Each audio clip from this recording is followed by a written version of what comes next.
नमस्कार दोस्तों, स्वागत है आपका एस के एजुकेशन चैनल पर। और हमने जो एक वीडियो डाला था उसमें हमने आपको बताया था कि जो नगर पालिका की ईओ आरओ की जो नई भर्ती निकली है उसके बारे में, और कौन कौन आवेदन कर सकता है और उसमें योग्यता क्या क्या है। इसी प्रकार हम बताएंगे आपको कि नगर पालिका अधिनियम में जितने भी टॉपिक है बी पार्ट में, उसके बारे में हम आपका संपूर्ण सिलेबस एस के एजुकेशन चैनल पर करवा देंगे ना। तो आप हमारी जो क्लास है उसको लाइक, शेयर और सब्सक्राइब जरूर कर लें। और आज का जो हमारा टॉपिक है राजस्थान सामान क्रय और अनुबंध नियम है ना। तो जो पहला टॉपिक है वो कौन सा है? राजस्थान सामान क्रय, सामान क्रय और अनुबंध नियम 1974। तो राजस्थान सामान क्रय और अनुबंध नियम 1974 हमारा जो पहला टॉपिक हम आपके लिए लेकर आए हैं। तो इसमें जो एक आता है अधिनियम, वो अधिनियम कौन सा है ना। तो अधिनियम कौन सा है? अधिनियम ये किस अधिनियम के तहत आया था? तो अधिनियम 1959। और अधिनियम 1959 आया था तो इसमें कुछ धारा भी आई थी।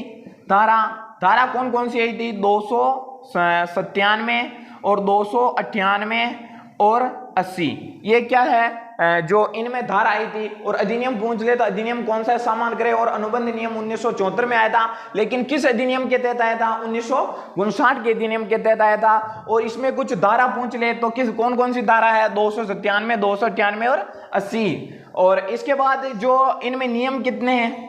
जो सामान क्रय और अनुबंध नियम में जो नियम कितने हैं? तो इसमें नियम कितने हैं? 17 नियम है। तो यहां तक आप उतारिए। और अब जो आगे पढ़ेंगे हम इन जो 17 ही नियम है उनके बारे में हम क्या करेंगे? चर्चा करेंगे। तो यहां तक उतारिए आप, या स्क्रीनशॉट भी ले सकते हो आप।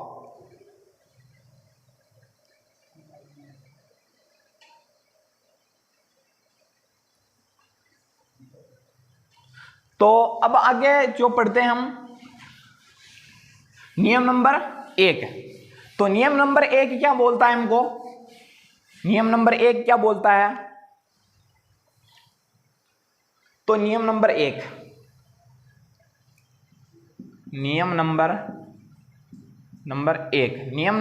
क्या कहता है कि जो नगर पालिका जो सामान क्रय और अनुबंध नियम है उनका संक्षिप्त नाम और प्रारंभ है ना। तो जो संक्षिप्त नाम और प्रारंभ। तो नियम नंबर 1 क्या कहता है? जो संक्षिप्त नाम और प्रारंभ। तो इसका नाम क्या है? नाम बताएं तो नाम क्या है? नाम क्या है? तो हमने पहले ही पढ़ा है कि राजस्थान सामान क्रय और अनुबंध नियम है ना। तो राजस्थान सामान क्रय, राजस्थान राज्य सामान क्रय और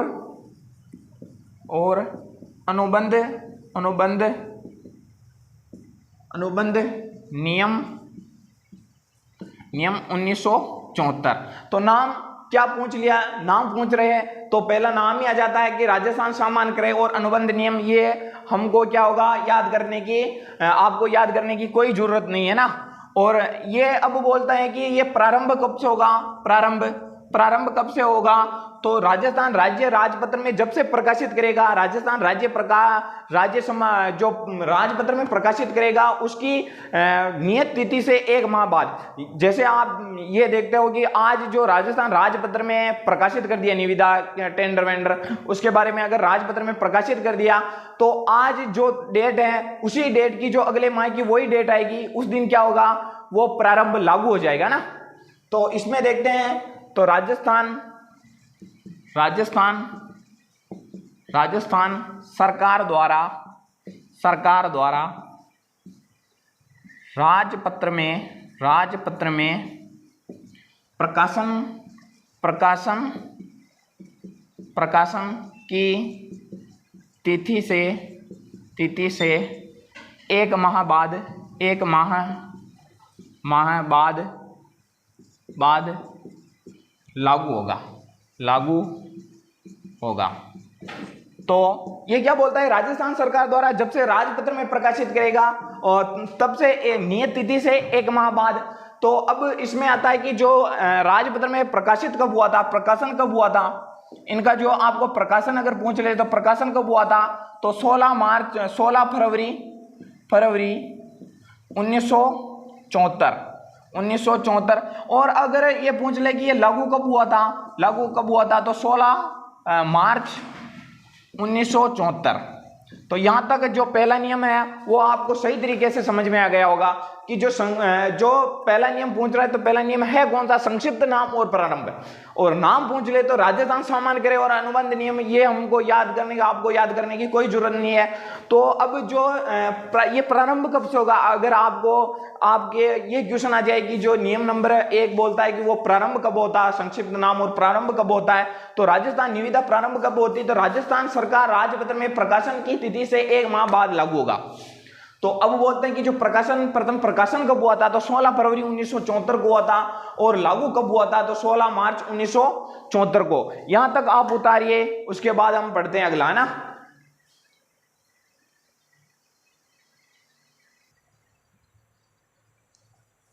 तो नियम नंबर 1 जो आपको सही तरीके से समझ में आ गया होगा। तो अब आगे जो नियम नंबर 2 पढ़ते हैं, आगे की ओर बढ़ते हैं, इसी की ओर। तो नियम नंबर, अब कौन सा नियम पढ़ेंगे हम, नियम नंबर 2। तो नियम नंबर 2 क्या बोलता है हमको, कि नियम नंबर 2 ये बोलता है कि जो ये है अनुबंध है, टेंडर है, निविदा है, उसकी परिभाषा क्या होगी, उसकी परिभाषा बताओ हमको। तो अब जो नियम नंबर 2 है, नियम नंबर 2 तो नियम नंबर 2 क्या बोलता है, परिभाषाएं। तो परिभाषा क्या होगी, जो परिभाषा क्या होगी, तो बोर्ड के अंतर्गत कौन आएगा, बोर्ड के अंडर में कौन आएगा, नगर परिषद। तो बोर्ड के अंतर्गत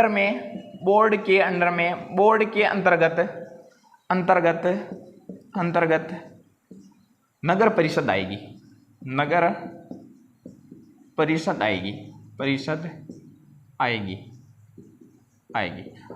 तो इसका मतलब क्या है, बोर्ड के अंतर्गत नगर परिषद आएगी, तो इसका मतलब क्या है, पहले तो ये समझ लेते हैं। जैसे बोर्ड के अंतर्गत नगर परिषद आएगी, तो जो नगर परिषद के जितने सदस्य होंगे उन्हीं से मिलकर क्या होगा, एक बोर्ड का गठन होगा। नगर परिषद के जितने भी सदस्य, अध्यक्ष और जितने भी कुछ भी होगा वहां पर सदस्य होंगे, वो उनसे मिलाकर क्या होगा, एक बोर्ड का गठन होगा।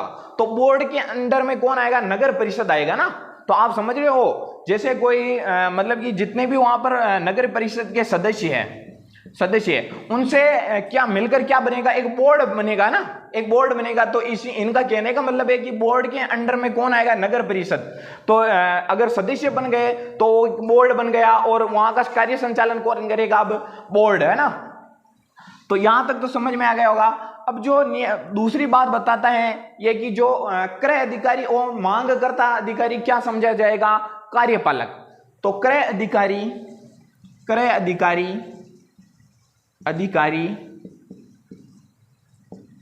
वह मांगकर्ता अधिकारी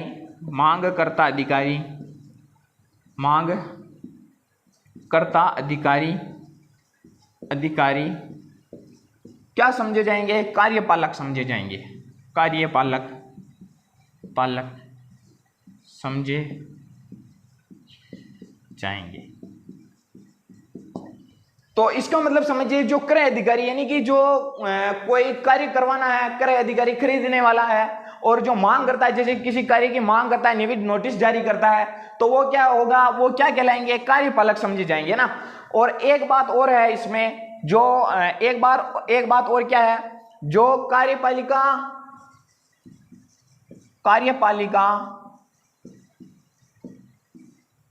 का अधिकारी कार्यपालिका का अधिकारी नगर परिषद का आयुक्त होता है, नगर परिषद का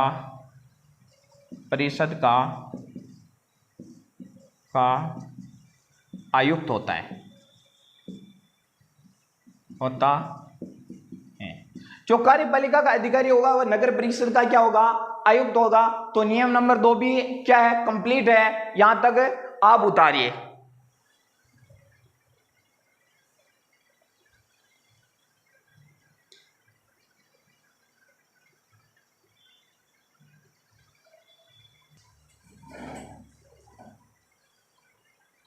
तो अब नियम नंबर 3 आता है। नियम नंबर 3 क्या कहता है? नियम नंबर 3, जो नियम नंबर अब 3 आता है वो क्या कहता है? निविदा द्वारा सामान की खरीद और कार्य का निष्पादन, है ना। तो नियम नंबर 3, नियम नंबर 3 क्या कहता है? निविदा द्वारा। निविदा का मतलब क्या होता है? निविदा का मतलब ये होता है कि टेंडर। जैसे नगर पालिका में आपने सुना होगा कि टेंडर निकला है, तो वो क्या है? निविदा ही तो है। तो निविदा द्वारा सामान का क्रय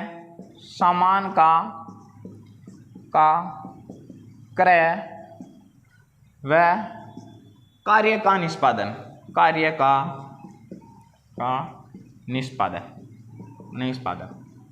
तो इसमें दो बातें निकल कर आती। तो निविदा द्वारा सामान का क्रय और कार्य का निष्पादन। तो जैसे कि आपको मैं बता दूं कि जो सामान का क्रय करना हो तो सामान का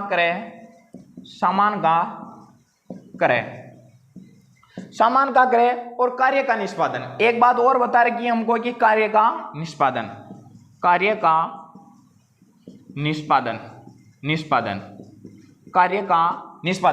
तो सामान का क्रय क्या? सामान का क्रय का मतलब क्या होता है? सामान का क्रय और कार्य का निष्पादन का मतलब क्या होता है? जैसे कोई सामान हमको खरीदना है, जैसे कि नगर पालिका में जैसे कि टेबल कुर्सियों की आवश्यकता है, किसी भी समय किसी भी वस्तु की अगर आवश्यकता है वहां पे, तो वहां पर क्या होगा कि 1000 रुपए, कम से कम 1000 रुपए का तक का सामान खरीदते तभी टेंडर जारी किया जाता है। वरना जैसे कि हमारे को कोई सामान लेना है और वो सामान कितने का पड़ता है? 800 रुपए का, तो वहां पर कोई टेंडर या निविदा नहीं निकाली जाएगी।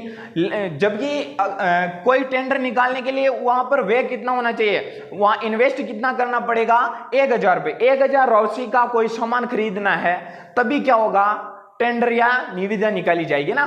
तो यहां तक आपको समझ में आ गया होगा कि जो अगर हमारे को कोई सामान खरीदना है तो वहां पर कम से कम 1000 रुपए का सामान खरीदना पड़ेगा, तब जाकर निविदा निकाली जाएगी, अन्यथा निविदा नहीं निकाली जाएगी। 500 रुपए का अगर कोई सामान खरीदना है तो कोई निविदा नहीं निकाली जाएगी ना। तो सामान खरीदना हो तो सामान का क्रय करना हो तो कम से कम 1000 रुपये का व्यय करना जरूरी है। अगर 1000 रुपये का अगर हम व्यय नहीं करें तो वहां पर टेंडर नहीं निकाला जाएगा। हम सीधे ही जाकर वहां पर क्या कर देंगे? हम जो हमारी आवश्यकता है वो सामान हम खरीद कर लेकर आएंगे। और जैसे कि कार्य का निष्पादन, हमारे को कोई मजदूरों की आवश्यकता है, मजदूरों से कार्य करवाना है, तो उसके लिए क्या होगा? तो हमारे को कोई कार्य करवाना है तो वहां पर क्या होगा? तो कोई कार्य करवाने के लिए कोई कार्य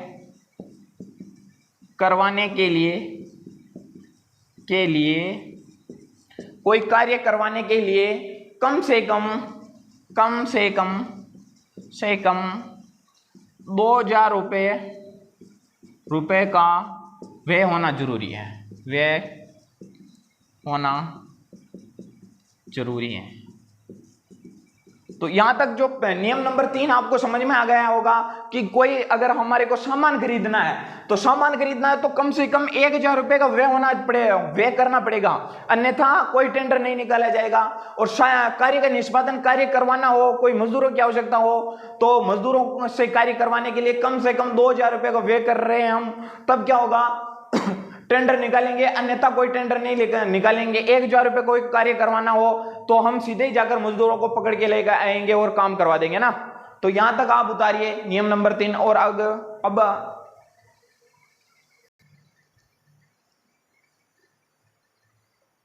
तो यहां तक आप देखिए। अब नियम नंबर 3 में एक चीज और रह गई है। नियम नंबर 3 में एक चीज और रह गई है। तो वो एक चीज और क्या है? तो एक चीज और है इसमें, जो सक्षम अधिकारी है, सक्षम अधिकारी की पूर्व स्वीकृति और अनुमोदन लेने के बाद ही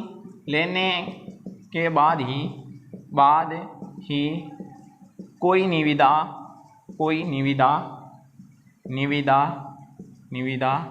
जारी की जाएगी।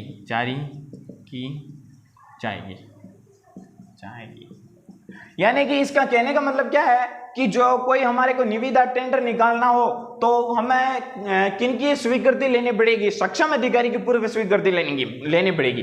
और वो क्या करेंगे? अपने उच्च अधिकारी से बात करेंगे, फिर बाद में टेंडर निकलेगा ना। तो इसको आप लिखिए। और अगला जो नियम पढ़ते हैं, अब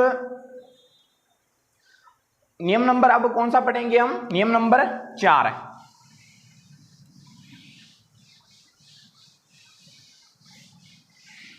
तो नियम नंबर 4 क्या बोलता है? नियम नंबर 4 क्या बोलता है? तो निविदा आमंत्रित करने की टाइम लिमिट। तो निविदा कोई टेंडर निकाल रहे हैं हम, तो उसकी जो टाइम लिमिट क्या होनी चाहिए? निविदा आमंत्रित करने की समय सीमा ना। तो निविदा आमंत्रित करने की समय सीमा। तो निविदा आमंत्रित करने की समय सीमा क्या होगी? अगर हमारे को 1 लाख का, जैसे हमारे को 1 लाख का कोई टेंडर निकल रहा है, 1 लाख का कोई टेंडर निकल रहा है, तो उसे कितने दिन में पूरा करना पड़ेगा? तो उसे कितना दिन में पूरा करना पड़ेगा? 7 दिन में। कितने दिन में पूरा करना पड़ेगा? 7 दिन में। और हमारे को 1 लाख से 10 लाख के बीच में कोई अगर टेंडर छूटता है, इतनी राशि इन्वेस्ट कर रहे हैं, तो उसे कितने दिन में पूरा करना पड़ेगा? 10 दिन में। 10 दिन में। और 10 लाख से 1 करोड़ की राशि हो, 1 करोड़ के बीच में अगर राशि हो, तो उसे कितने दिन में पूरा करना आवश्यक है? 15 दिन में। अगर 1 करोड़ से अधिक की राशि हो, 1 करोड़ से अधिक की राशि हो, तो उसे कितने दिन में पूरा करना पड़ेगा? उसे कितने दिन में पूरा करना पड़ेगा? तो 30 दिन, यानी कि 1 महीने में। तो 1 लाख का अगर हमारे को कोई टेंडर छूटा है, तो उसे कम से कम 7 दिन में पूरा करना पड़ेगा। और 1 लाख से 10 लाख के बीच में अगर कोई टेंडर छूटता है, तो उसे कितने दिन में पूरा करना पड़ेगा? 10 दिन में। और 10 लाख से 1 करोड़ के बीच में 15 दिन। और 1 करोड़ से अगर अधिक की राशि हो, तो कितने दिन में पूरा करना पड़ेगा? 30 दिन में ना। तो समय की गणना कब की जाएगी? समय की गणना तो समाचार पत्र में प्रकाशित कर दिया जाएगा इसमें कि इतने टाइम में क्या हो रहा है, पूरा होना पड़ेगा इतने दिन में, है ना। तो समाचार पत्र में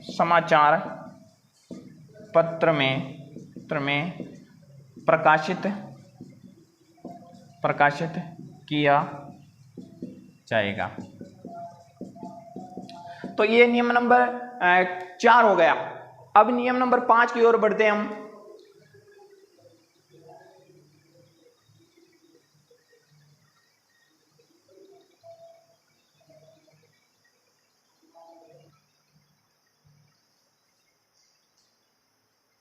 तो नियम नंबर, अब कौन सा पढ़ेंगे हम? नियम नंबर 5। तो नियम नंबर 5 क्या बोलता है?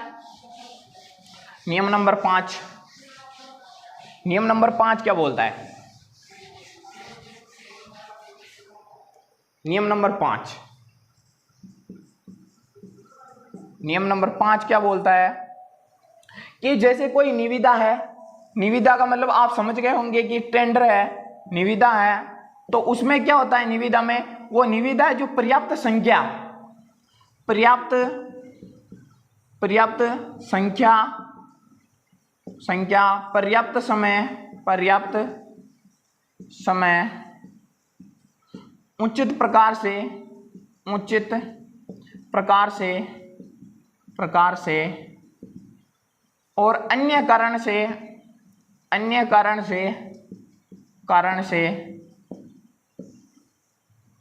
तो निविदा क्या, पर्याप्त संख्या, पर्याप्त कारण और उचित प्रकार और अन्य कारण से प्राप्त नहीं होती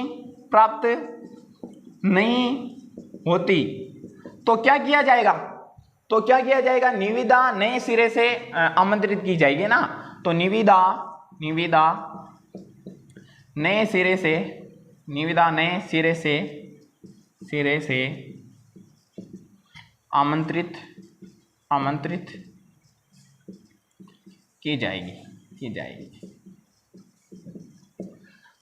तो यहां तक आप समझ गए होंगे कि नियम नंबर 5 क्या बोलता है कि कोई निविदा, हमारे पास कोई टेंडर आया है, कोई टेंडर निकला है, तो अगर क्या होता है कि पर्याप्त संख्या में टेंडर जो फॉर्म आने थे वो नहीं आए, पर्याप्त समय में नहीं आए, जो टाइम लिमिट थी उसमें पर्याप्त समय नहीं आए और उचित प्रकार से नहीं आए, कोई किसी भी कारण से अगर टेंडर नहीं आता, निविदा में फॉर्म नहीं आते तो प्राप्त नहीं होते, तो उसमें क्या होगा, तो राज्य सरकार उसमें छूट दे देगी। वो क्या करेगी, जो निविदा है वो नए सिरे से आमंत्रित करेगी ना।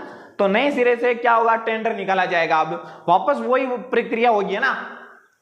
तो हम एक बार जो हमने पढ़ा है उसका रिवीजन कर लेते हैं। तो पहली बात हमने पढ़ी थी कि जो संक्षिप्त नाम और प्रारंभ, तो संक्षिप्त नाम हमने देख लिया, प्रारंभ कब होता है और प्रकाशन कब हुआ था और लागू कब हुई थी, तीनों चीज हमने बता दी। 1974 को, 16 फरवरी 1974 को क्या होता है, प्रारंभ होती है, प्रकाशन होता है और 16 मार्च 1974 को क्या हो जाता है, लागू हो जाती है। उसके बाद में हमने परिभाषाएं देखी थी, उसके बाद में हमने कुछ समय सीमा, लिमिट, ये सब नियम नंबर 5 तक आ गए हैं। और इसके बाद में अब जो अगले हम जो नियम पढ़ेंगे, अब नियम नंबर 6, लेकिन आज नहीं पढ़ेंगे, वो कल पढ़ेंगे। अगर हमारी क्लास आपको पसंद आ रही है अच्छी तरीके से तो लाइक, शेयर और सब्सक्राइब कीजिए, क्योंकि हमारा जो नगर पालिका अधिनियम का भी पार्ट है वो संपूर्ण सिलेबस हम एसके एजुकेशन पर करवा देंगे ना। तो थैंक यू, है ना।